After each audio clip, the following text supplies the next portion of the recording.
আসসালামু আলাইকুম রহমাতুল্লাহ। আমরা আশরাফুল মাখলুকাত, আল্লাহ তাআলা আমাদেরকে সৃষ্টির সেরা জীব হিসেবে সৃষ্টি করেছেন। আমরাও একদিন পৃথিবী ছেড়ে চলে যাব, কেউ আগে কেউ পরে। কিন্তু সত্যিই কি মানুষ মৃত্যুর 40 দিন আগে বুঝতে পারে যে তার মৃত্যু হবে? প্রিয় দর্শক শ্রোতা, এই ভিডিওতে আমরা এই বিষয়ের উপর আলোচনা করব ইনশাআল্লাহ। এক ব্যক্তি হযরত আলী রাদিয়াল্লাহু তাআলার নিকট উপস্থিত হয়ে বললেন, হে হযরত আলী, আমার এক বন্ধু ছিল যে গতকাল ইন্তেকাল করেছেন, কিন্তু কিছুদিন যাবৎ আমার সে বন্ধু আমাদের কাছে এসে এমন সব কথাবার্তা বলছিল যা শুনে মনে হচ্ছিল সে মারা যাবে। তাহলে কি মানুষ মৃত্যুর আগে বুঝতে পারে যে তার মৃত্যু সন্নিকটে? এই কথা শুনে হযরত আলী রাদিয়াল্লাহু তাআলা লোকটিকে বললেন, হে আল্লাহর বান্দা, মনে রেখো আল্লাহ তাআলা আলেমে মালাকুত, আলেমে বেয়া, আলেমে আরওয়াহ এর মাঝামাঝি স্থানে সমস্ত সৃষ্টি মানব জাতির জন্য মালাকুল রয়া রয়েছেন, যেটা মানুষের জন্য আগত সমস্ত বিপদ আপদ, বালা মুসিবত ইত্যাদি সম্পর্কে আগে থেকেই মানুষকে সতর্ক করে জানিয়ে দেয়। এই ইহকালীন জীবন শেষ হয়ে যাওয়াটা মানুষ মৃত্যু মনে করে।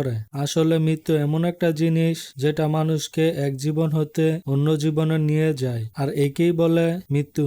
জীবন শেষ হয়ে যাওয়াটাকে মৃত্যু বলে না। আল্লাহ তাআলা তার বান্দাদেরকে অনেক অনেক ভালোবাসেন, তাই আল্লাহ তাআলা তার বান্দাদেরকে মৃত্যুর ভয়কে দূর করার জন্য এলহামি স্বপ্ন দেখায়, যাতে করে মানুষ বুঝতে পারে যে মৃত্যু অন্য একটি নতুন জীবন, এবং মৃত্যুর ভয় যেন তার মন থেকে কমে যায়।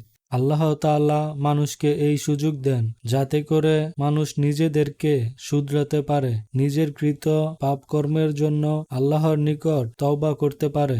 যেমনি ভাবে কোনো মানুষ যখন এক দেশ থেকে অন্য দেশে সফরে যায় এবং সফরে যাওয়ার জন্য প্রস্তুতি গ্রহণ করে, ঠিক তেমনি আল্লাহ তাআলা মানুষকে সুযোগ করে দেন যাতে করে মানুষ বারজাখের জীবনের জন্য প্রস্তুতি গ্রহণ করতে পারে। এই কথা বলার পর লোকটি হযরত আলী রাদিয়াল্লাহু তাআলাকে জিজ্ঞেস করলেন, হে হযরত আলী, সেই স্বপ্নে কি কি দেখা যায়? তখন হযরত আলী রাদিয়াল্লাহু তাআলা বললেন, মানুষ ইন্তেকালের আগে স্বপ্ন দেখে সে সফর করতেছে, এক দেশ থেকে অন্য দেশে যাচ্ছে, তার পোশাক পরিচ্ছদ সাদা হয়ে থাকে, আর দুনিয়ার হায়াতের জিন্দেগিতে যারা তার সঙ্গী ছিল সেটা হতে পারে আত্মীয় স্বজন, পিতামাতা যারা ইন্তেকাল করেছেন।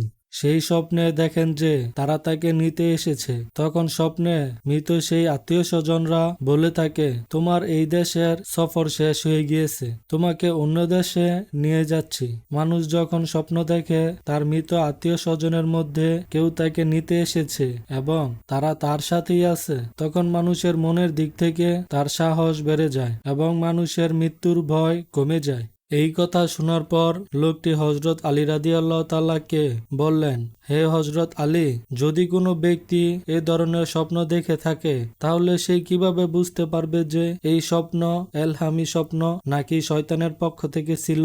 তখন হযরত আলী রাদিয়াল্লাহু তাআলা জবাবে বললেন, যখন এই ধরনের স্বপ্ন দেখবে, যদি স্বপ্ন দেখার পরে মনের মধ্যে ভয় ভীতি কাজ করে, দুশ্চিন্তায় কাজ করে, তাহলে মনে করতে হবে সেই স্বপ্ন শয়তানের পক্ষ থেকে ছিল। আর যদি স্বপ্ন দেখার পর মনের মধ্যে শান্তি অনুভব করে এবং শান্তি আসে, মৃত্যুর জন্য তার ভয় নয় মহব্বত পয়দা হয়, তাহলে মনে করতে হবে সেই স্বপ্ন রহমানি স্বপ্ন। আল্লাহ রব্বুল আলামিন তার হাবিবের উসিলায় অর্থাৎ নবী করিম সাল্লাল্লাহু আলাইহি সাল্লামের উসিলায় আমাদের সকলের মৃত্যু সহজ করে দিন। আমিন।